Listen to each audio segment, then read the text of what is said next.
తెలంగాణ పంచాయతీ తొలి విడత ఎన్నికల్లో కాంగ్రెస్ సత్తా చాటింది. కాంగ్రెస్ మద్దతుదారులు మెజార్టీ స్థానాల్లో విజయం సాధించారు. రెండో స్థానంలో బీఆర్ఎస్ మద్దతుదారులు నిలిచారు.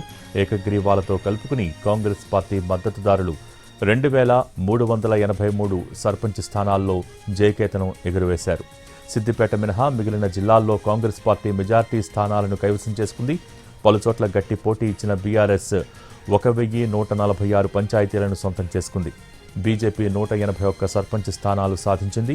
ఇక స్వతంత్ర అభ్యర్థులు 455 చోట్ల విజయం సాధించారు. వీటిలో సిపిఎం 14, సిపిఐ 16 చోట్ల పైగా గెలిచాయి.